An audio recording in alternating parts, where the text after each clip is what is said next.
Yeah, I mean, I think it's been great considering, we had a game on Friday. So to get here and be able to recover and just have a few days to get our feet back under us has been incredible. And obviously getting to train at Providence Park is really special too. So I'm super excited to take the field tomorrow night. And, I feel like we feel recovered, we feel good. And it's just a nice change up to be away from league play in the middle of the season and get to do something a little bit new. Speaking of that, what does it mean to you? What does it mean to the team to represent Houston, the Dash on the international stage? I mean, I think it's always important for us to rep Houston wherever we go. And, anytime we get the chance to take the field, it's going to be meaningful and it's going to mean everything to us. So, we come into this looking at it as a great opportunity to win another championship and just to be able to, represent American soccer on the international level, but obviously, most importantly, Houston and the Dash. Thank you for that. We'll go to Grant next. Grant, go ahead. Hi, Shea. Can you talk about what it's been like having Rachel and Sophie back with the team? Yeah, I mean, I think, they're those special players that are absolutely irreplaceable. We've definitely missed Sophie's communication and leadership on the field. She's just somebody that you can always count on and a rock for us. And then obviously Rachel's a special player that brings so much to the game. And she puts in a shift every time she steps on the field and, brings that spark for us, brings the energy and always creates, something incredible. Has Sophie showed off her gold medal to the team yet? She has. I'm not gonna tell you where she keeps it because I feel like I shouldn't be doing that. But yeah, she takes it with her. It's actually here in Portland. So yeah, obviously is incredible. We're so excited for our Canadians and even Rachel and obviously the Americans as well. It's an incredible thing. Has she let other people on the team get close to the medal, even maybe touch it? Yeah, she's let some people touch it, wear it. Yeah, but not for too long. She doesn't take her eyes off it. She doesn't leave the room. That's funny. Thanks, Jay.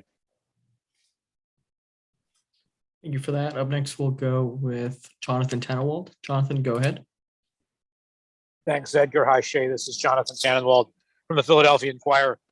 You mentioned a moment ago sort of how cool it is to be playing in this tournament, helping to represent American soccer in this tournament. The international club tournament sort of game outside of Europe is only now starting to grow.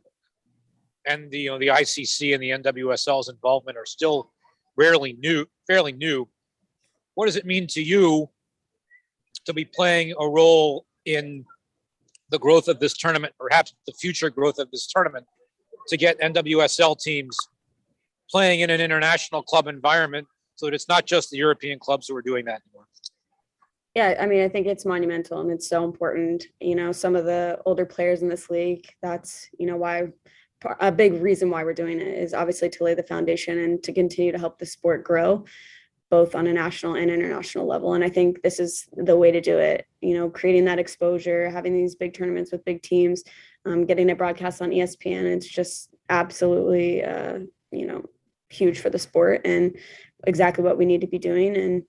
And I think, it'll be a great product and just allow international fans to tune in and know what the NWSL is about, and let the NWSL fans know what other leagues around the world are about. So I think it's another chance for, viewers to, latch on to players and follow different teams. And I just think it's really important for also little girls in the stands watching and, knowing that there is an opportunity to play more than just other American players. So it's monumental for the league and for the sport.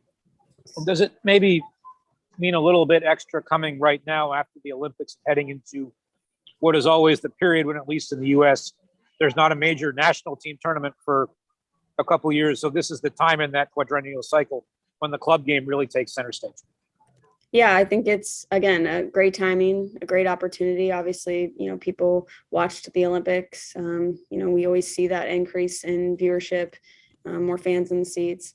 when we, come back from international tournaments. So I think this is a great time. And obviously Portland's another incredible city that always shows up no matter who's in the stands. Or no matter who's on the field. So it's, I think it's just a perfect storm.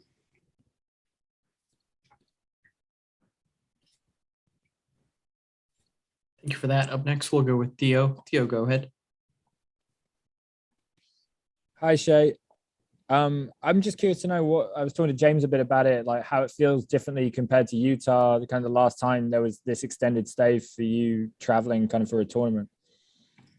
Yeah, I mean, yeah, obviously, COVID isn't as prevalent. Obviously we're taking all the precautions, but just to be able to, walk out of your room, walk out of the hotel, get some fresh air is big. And, it feels a little bit more relaxed in that way. And, it's still in the same, you got to stay focused. You got to take care of our bodies and everything like that, stay sharp. But it's definitely a little bit better being able to walk around and, from being from Houston, we're just excited to be here and have the weather and not sweat when you step outside. Kind of where the tournament happened to come in the season off these last few games and stuff. Do you feel like, I felt like watching the training session tonight, the spirit seemed really high. The group seems really strong. And I feel like, do you feel like this kind of came at the right time? Like it's kind of a healthy break? Yeah, definitely. And, again, I think having players come back and just get back with the group, it's exciting. It's hard when, they leave and you kind of got to carry the team in a sense. And, we're low on numbers. People are in and out. Players are stepping into roles that they never stepped in before. So it's exhausting. And I think it's good when we can get players back and, they can provide some of that energy. And then, obviously stepping away from league play is, I think, something that we need right now. And just to be in a new environment, always going on a team trip is always fun. So I think this is a really good time for us. And I think you saw that out there tonight. You'll see it tomorrow. And just one last one, like on the WICC kind of concept again, if you got to the final, where would that rank in your career kind of achievements, or like, how would you place this tournament? Yeah, I mean, I think it means a lot. I think that within our league, it's so competitive and, some teams will always prioritize that, but I think this is an incredible opportunity. And to play, I mean, the champions of the champions, I think we have to look at it as it's a big deal. So I think it would be incredibly meaningful for me and incredibly meaningful for the girls to be able to have that championship under our belt. Cheers. Thanks so much. And I'll see you out there tomorrow. Okay. Shea, we'll wrap up with that. Best of luck tomorrow, and we'll catch up. Or Jonathan, do you have another one?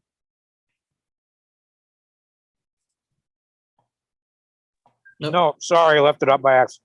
Gotcha. No problem. Sorry about that. All right, Shea, thank you very much. Best of luck tomorrow. Sounds good. Thanks, y'all.